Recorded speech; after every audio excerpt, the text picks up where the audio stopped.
Ciao amici, today I'm talking about malt. Are you still using sugar inside of your pizza dough?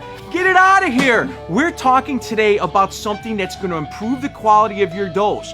Malt comes in a couple different forms. This here is diastatic malt. There's also non-diastatic malt. What's the difference? Well, malt comes from barley, and barley has enzymes in it. Enzymes help the process of your dough move faster. Specifically, the enzymes working on starches to convert them to simple sugar, which is what your yeast eats. Now, if you use diastatic malt in your dough, it's gonna make your dough work and rise faster.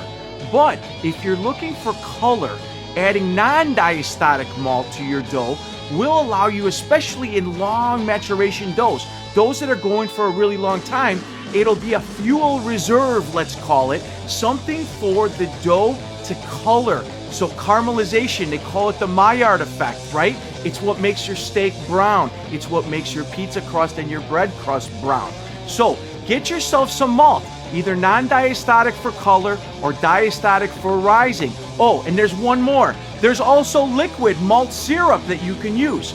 0.25% to 0.5% in baker's percentage should do the trick. I hope you learned something. Ciao!